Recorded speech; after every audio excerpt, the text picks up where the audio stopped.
Energy है और इसे U से डिनोट करते हैं। तो अगर इसकी बात करी जाए तो अगर काइनेटिक एनर्जी या सिंपली एनर्जी की जो भी हमारी यूनिट है वही यूनिट किसकी होगी, हमारी पोटेंशियल एनर्जी की यूनिट होगी। अब बात करते हैं पोटेंशियल एनर्जी की कि पोटेंशियल एनर्जी क्या होती है। तो potential energy is the energy, potential energy किस तरह की एनर्जी है वो हम पहले एक एग्जांपल से क्लियर कर देते हैं। सपोज कीजिए कि हमारे पास क्या है कि हमारे पास एक स्प्रिंग है, ये हमारे पास एक स्प्रिंग है और इस स्प्रिंग को क्या किया, ये स्प्रिंग अभी यहाँ पर नॉर्मल पोजीशन में, घर पर आप कोई भी छोटी भी स्प्रिंग आप लेकर इस एक्सपेरिमेंट को करके देख सकते हैं। क्लियर है, एक छोटा सा एक्सपेरिमेंट नहीं बोल सकते, एक बच्चों के लिए छोटा सा खेल होता है कि अगर हम इस स्प्रिंग को क्या करें कि स्ट्रेच कर दे, इसे दबा दे, तो दबाने पर क्या होगा कि हमें फोर्स लगाना पड़ेगा, फोर्स लगाने पर ही हम इसे क्या कर सकते हैं, इसे कंप्रेस कर सकते हैं। तो जैसे ही हम कंप्रेस करते हैं तो ये क्या इसकी जो इसकी जो एबिलिटी है वो क्या है कि ये उसको जो इसकी टेंडेंसी है, इस वर्ड में हम यूज करेंगे टेंडेंसी, जो इसकी टेंडेंसी है वो क्या है कि वो इसकी एक्चुअल पोजीशन में आने की टेंडेंसी है।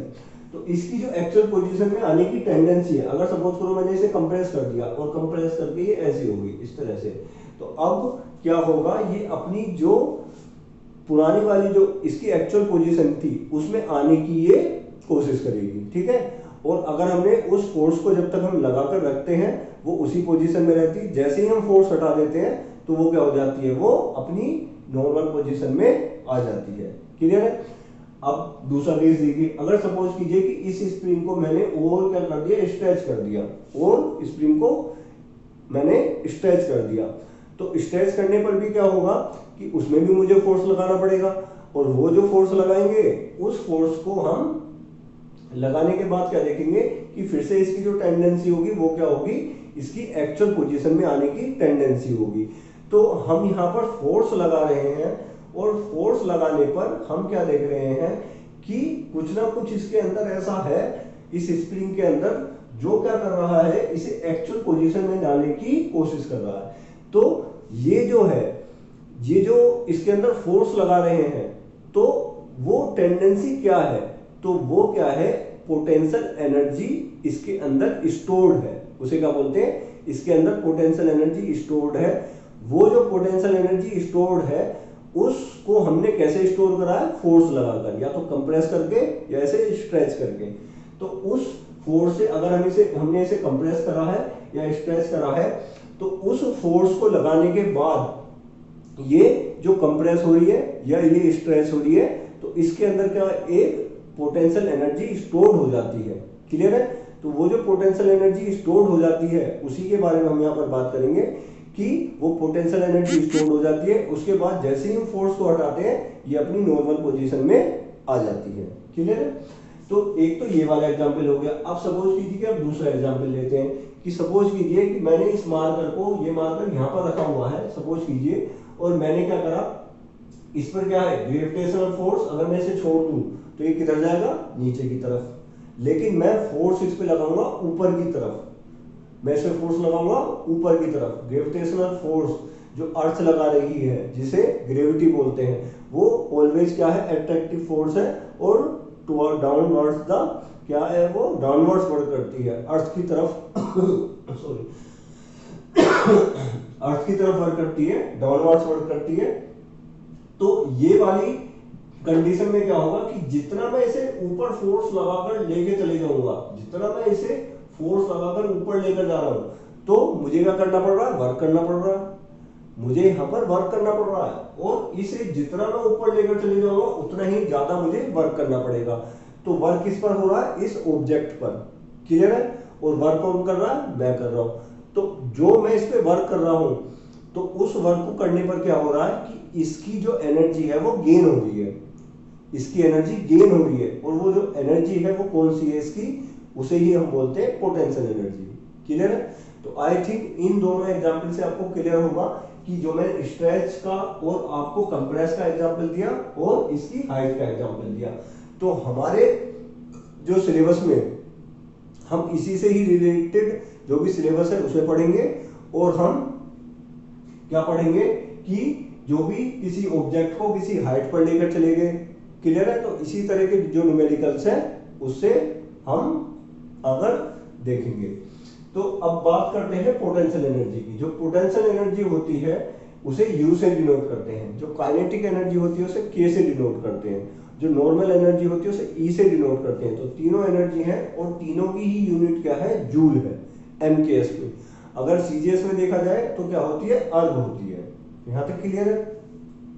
अब बात करते हैं पोटेंशियल एनर्जी की। पोटेंशियल एनर्जी इज द, देखिए इतनी बड़ी डेफिनेशन है, इससे घबराने की जरूरत नहीं है, इसमें कुछ नहीं है।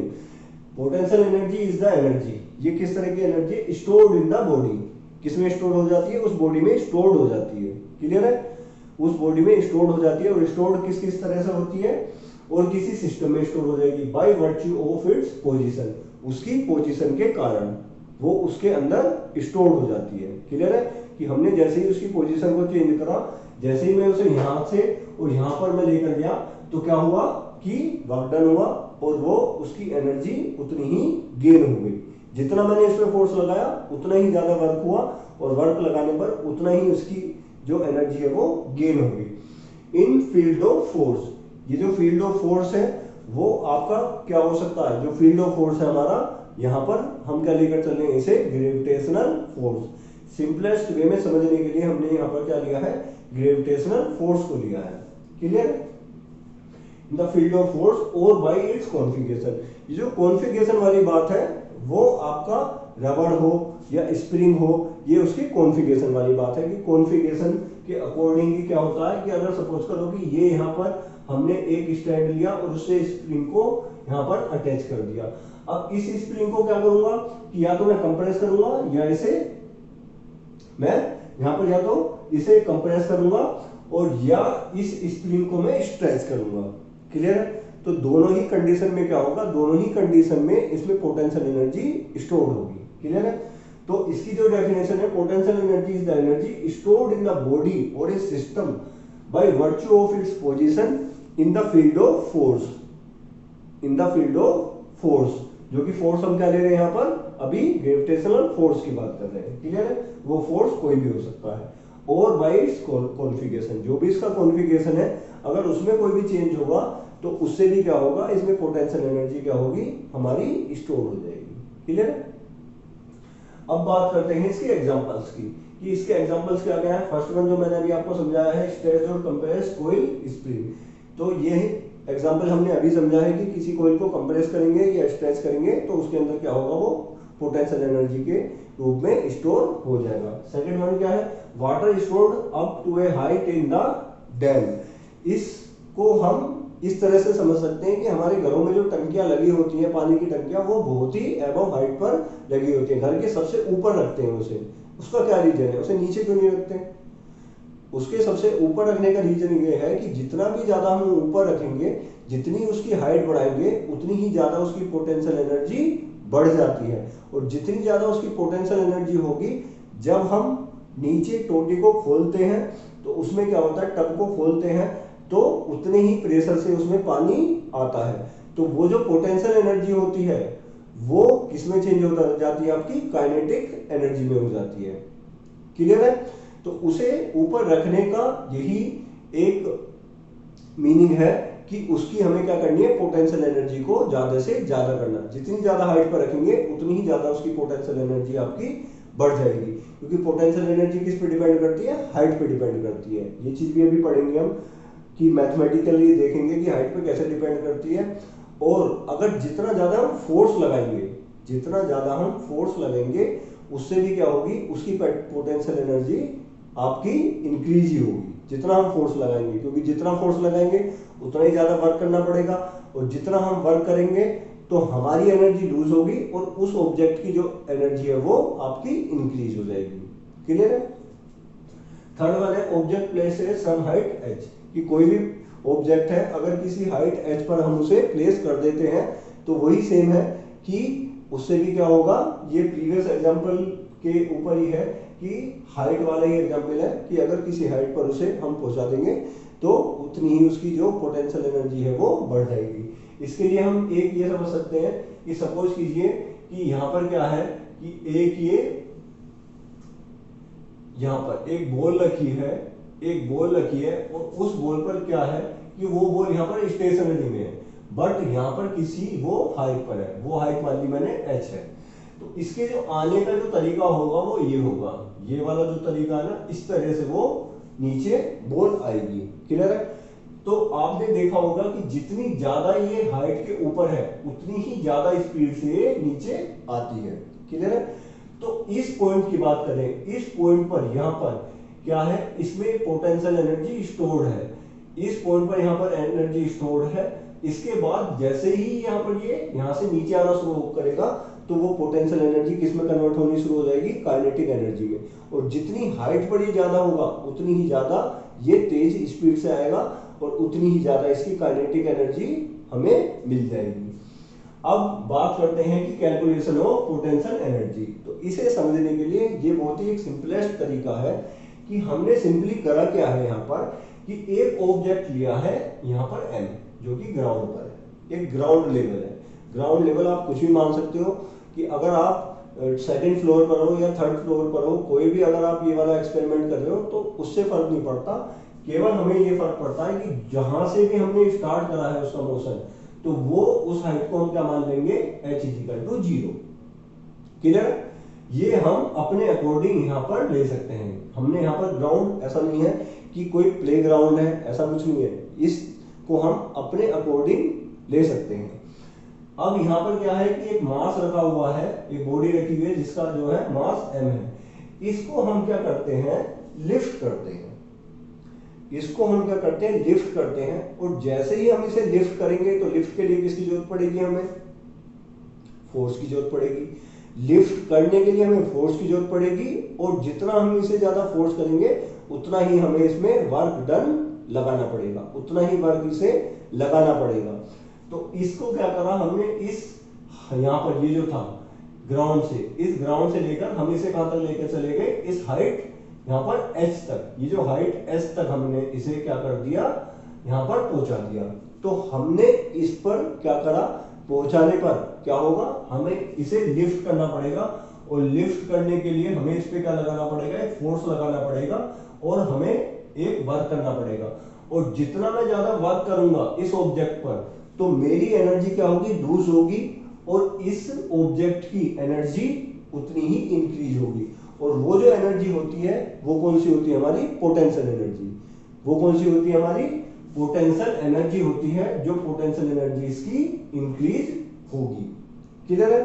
तो एक बात तो यहाँ पर क्लियर हो गई है कि यहाँ पर फोर्स लग रहा है और यहाँ पर वर्क डन हो रहा है, और जो वर्क डन हो रहा है उससे इसकी एनर्जी गेन हो रही है, और जो इसकी एनर्जी गेन हो रही है वो इसकी पोजीशन की वजह से हो रही है कि यहाँ पर पोजीशन थी, इस पोजीशन से मैंने इसे इस पोजीशन को पहुंचा दिया, तो यहाँ से यहाँ तक पहुंचाने पर क्या हुआ कि इसकी जो एनर्जी है वो गेन हो गई, और जो गेन जो एनर्जी है वही हमारी क्या होती है, पोटेंशियल एनर्जी होती है। क्लियर है?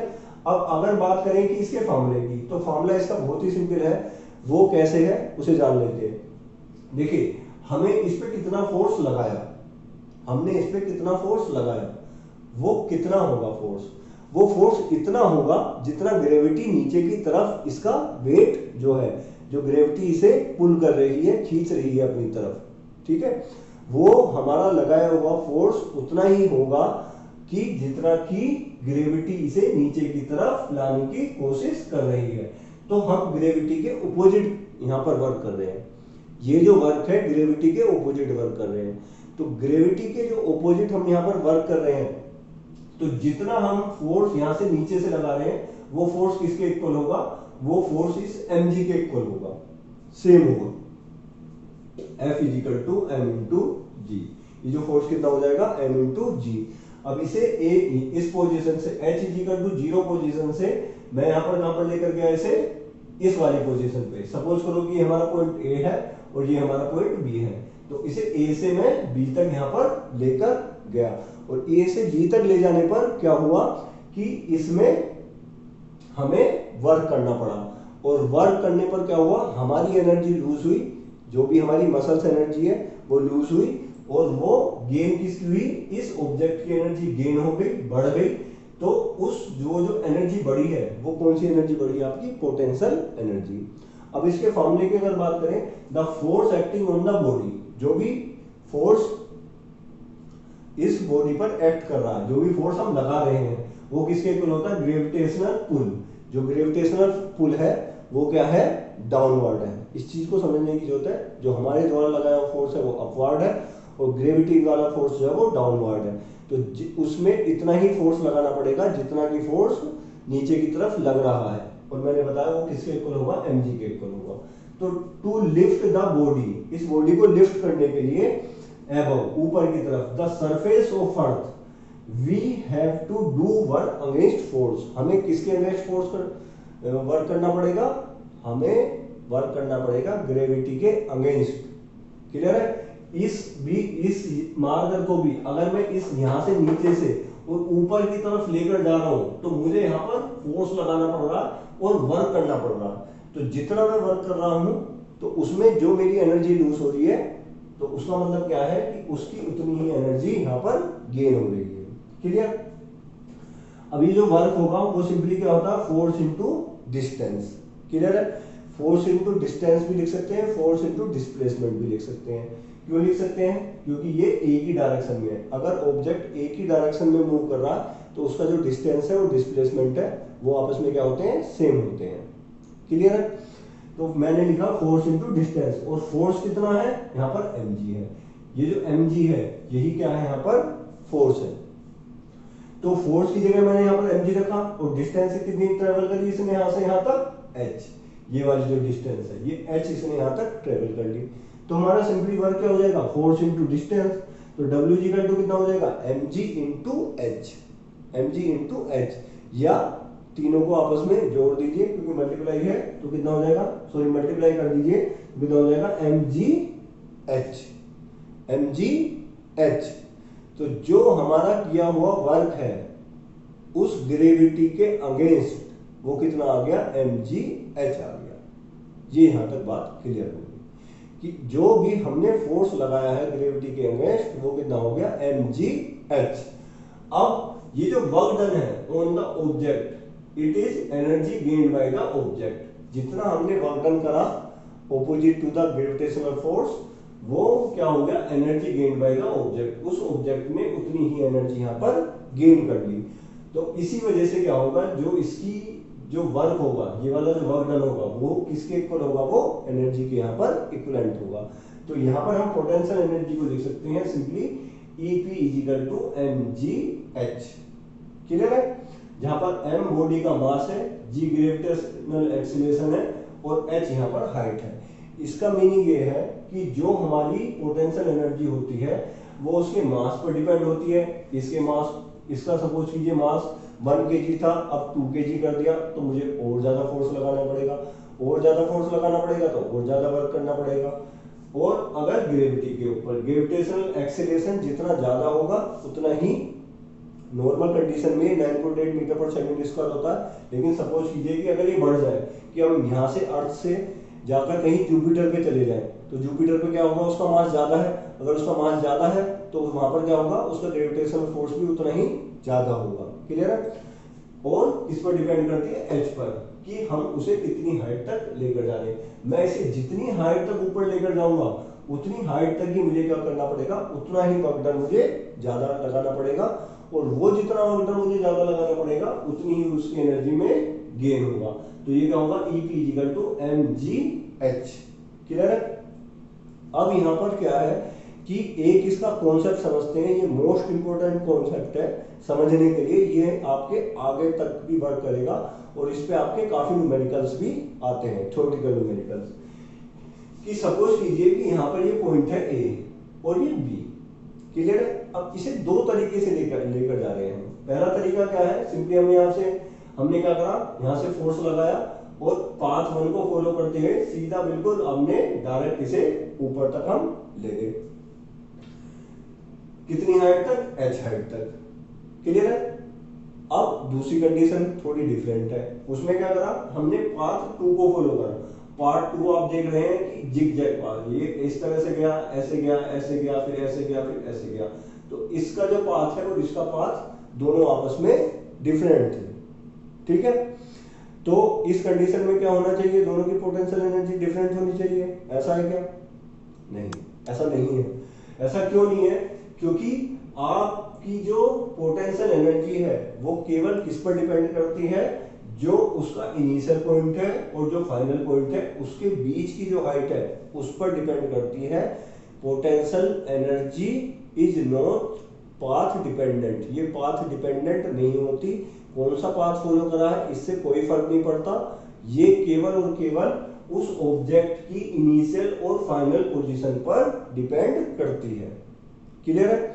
अब यहां पर क्या है कि हमने देखा कि इसे भी एच हाइट तक लेकर गए और इसे भी एच हाइट तक लेकर गए, लेकिन इसकी भी जो पोटेंशियल एनर्जी होगी वो EP इज इक्वल टू वो होगी सीधी mgh, और इसकी भी क्या होगी EP is equal to mgh। P4 यहां पर मैंने पोटेंशियल एनर्जी को कहा है। क्लियर है? अब ये क्या है, यही चीज मैंने यहां पर लिखी है कि the work done by gravity depends on the difference, जो भी वर्क डन ग्रेविटी द्वारा किया गया है, the work done by gravity depends on the difference in initial and final position. ये किस किस पर डिपेंड करता है? खाली इनिशियल और फाइनल पोजीशन पर, खाली इस पर डिपेंड करता है। अब इस लेक्चर में हमारे पास जो भी फॉर्मूला है वो है, हमने पढ़ा W is equal to mgh। कौन सा फॉर्मूला पढ़ा हमने?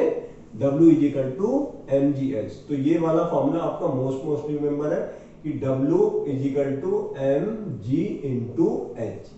ये फॉर्मूला आपका बहुत मोस्ट इंपोर्टेंट है, इसे आपको याद रखना है। और ये जो W है इसकी जगह क्या आ जाता है? EP, जो इसकी आपकी गेन हुआ है पोटेंशियल एनर्जी में। तो पोटेंशियल एनर्जी का बहुत ही स्कोप है। अगर देखा जाए, अगर हम कंपेयर करें कि भाई काइनेटिक एनर्जी और पोटेंशियल एनर्जी को एक बार देखें तो ये दोनों आपस में रिलेटेड है। कैसे रिलेटेड है? आप देख सकते हैं कि अगर सपोज कीजिए कि यहां पर मैंने क्या करा, एक हाफ सर्कल लिया, ये जो मैंने यहां पर एक हाफ सर्कल ले लिया, इस हाफ सर्कल को लेने के बाद क्या हुआ कि यहां पर क्या है, यहां पर कोई बॉय है वो खड़ा हुआ है, ये जो बॉय है वो यहां पर खड़ा हुआ है, और ये क्या करता है कि ये किसी यहां पर हाइट पर खड़ा हुआ है, ये जो हाइट है वो h है। तो किसी अगर हाइट पर खड़ा हुआ है ग्राउंड से, तो इसकी कुछ ना कुछ क्या होगी, इसकी पोटेंशियल एनर्जी वो कुछ ना कुछ यहां पर होगी जरूर, ये वाली जो पोटेंशियल एनर्जी है। अब क्या करता है, वो स्लाइड करना शुरू करता है, ये यहां से स्लाइड करना शुरू करता है।